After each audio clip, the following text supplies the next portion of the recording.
आमच्या बाबूचे आम्ही आता लाडू करतोय. का करतो माहिती आहे? आमच्याकडं 2 दिवसापासून नवीन युरोला एक बहीण आली आहे, धीरम. तर आमचा टाइम डिवाइड होतोय. मग आम्हाला युरोला टाइम देता नाही येत आहे. मग आज युरोने काय केलं माहिती आहे? युरो गेली आजीकडे आणि आजीच्या मांडीवर जाऊन बसली.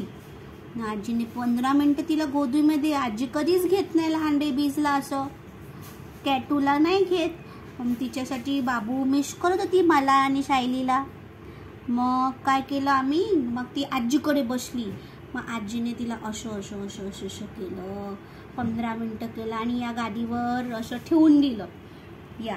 आणि मग परत ठेवला, ती परत आली आणि आता माझी बाबू झोपलेली. आणि मग मी तिला घेतलं. बाबूला वेळ द्यावा लागतो आमच्या, हो म्हणून बाबूला घेतलं आणि बाबूचे असे लाडू केले आम्ही असे उचलून.